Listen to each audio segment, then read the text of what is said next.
Ever wondered why some people seem to have all the answers, even when things get chaotic? It's not magic, it's a skill, and it's something we can all learn. Let me tell you a story that perfectly illustrates this. Once upon a time, nestled in a grand old oak tree near a bustling village, lived a wise old owl. This owl was a creature of habit. Every single day, without fail, he would perch on his branch and simply watch. He watched the villagers go about their day, the animals scurrying through the undergrowth and the birds flitting from tree to tree. He was a silent observer, a master of listening. He rarely spoke, but he absorbed everything. Now, in the same patch of woods, lived a young rabbit. This rabbit was the complete opposite. He was a ball of energy, always chattering away, his voice echoing through the trees. He loved being the center of attention, eager to share every thought that popped into his head. He'd tell anyone who would listen what he thought he knew,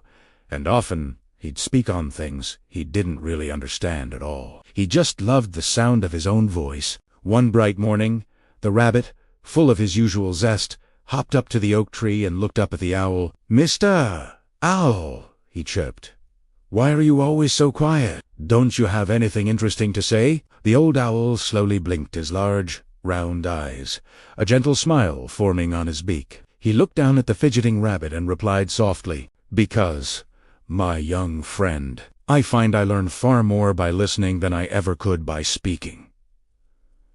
The rabbit tilted his head, puzzled.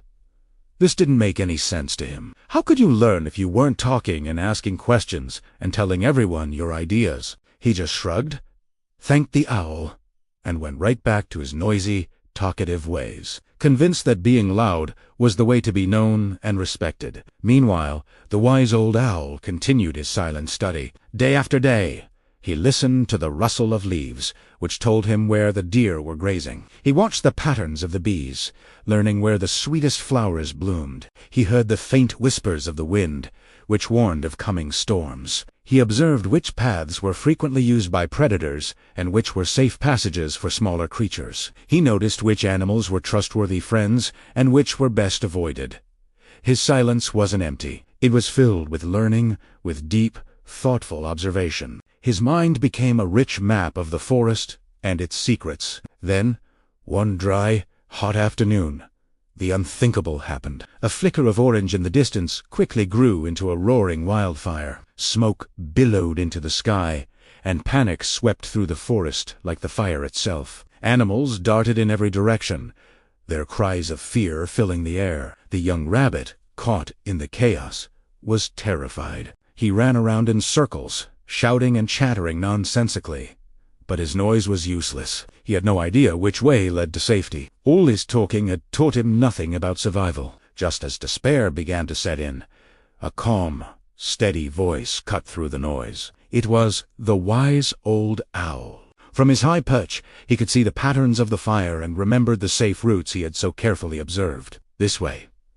He hooted, his voice clear and confident. Follow the creek bed to the west. It leads to the rocky clearing where the fire cannot reach. He calmly guided the frantic animals, leading them down a hidden path he had discovered during his quiet observations. Thanks to the owl's knowledge, born from his patience and listening, a great many animals escaped the blaze and found safety in the clearing. As the smoke began to thin, the young rabbit, now safe and sound, looked at the owl with newfound respect. He finally understood. True wisdom wasn't about being the loudest or talking the most. It came from being quiet enough to listen, patient enough to observe, and thoughtful enough to learn from the world around you.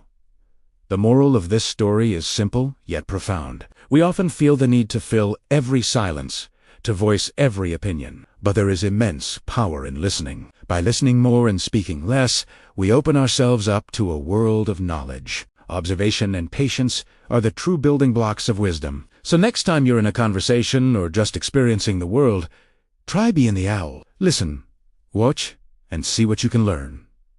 Thanks for watching today. If this story resonated with you, give this video a like and subscribe for more content that makes you think. See you in the next one.